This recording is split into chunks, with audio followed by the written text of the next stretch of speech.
Прашањето на довербата е едно од клучните во битката за публика. Ама како никогаш досега во етерот владее толку големо разногласие, од кое навистина не може да се извлече заклучок. Кому навистина да му се верува, особено ако две приказни, во ист ден, на истата тема содржат доволно факти и елементи, за кои секој просечен гледач би било логично да смета дека се уверливи. Стравот од зголемениот број на нови случаи со коронавирусот или препораките на здравствените власти ги оставија градските паркови празни и без луѓе. Болеста се чини се уште не ги исплаши скопјани. Наместо дома седат по клупите во парковите.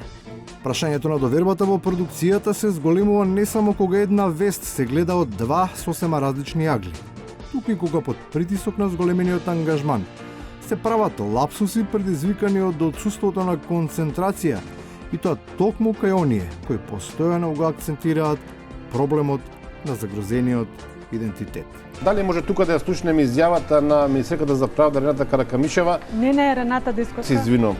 Извинувањето е во ред доколку е ненамерно, но барем засега не се чу такво нешто од идеологот на десницата, кој изгледа има проблем со политичката идентификација, па при диселениците настапува со една, а пред домашната публика со сосема друга реторика. Па оттаму најавува независни листи, а одовде е фронтмен на обновата. Малку мускули ќе покажеме и на предателската и антидржавната СДСМ и на ВМРО ДПМН, кои нема така остро да го нападам, ама вака ќе кажам. 95% е ДПМН, а дали 1% веќе е ВМРО.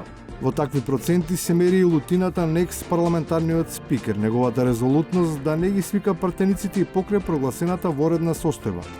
По се изгледа била само 1% израз на експертско толкување, 95% личен гнев поради тоа што не бил адекватно третиран. Таа средба лидерска ја направија председателот, сметаа не потребен председател на собранието овде. И после бараа решение што ќе правиме ако дојде ратификацијата, што ќе правите? Фигуративно кажано, сликајте се, што ќе правите? И на крајот, секој по се изгледа си бара друштво и во ова време невреме сака да биде дел од некоја група.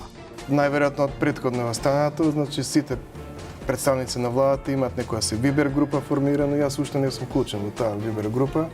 Безпредметно е шефот на полицијата да не биде вклучен во групата. Оти не за друго, туку ако тој посака, може и да ја заследи.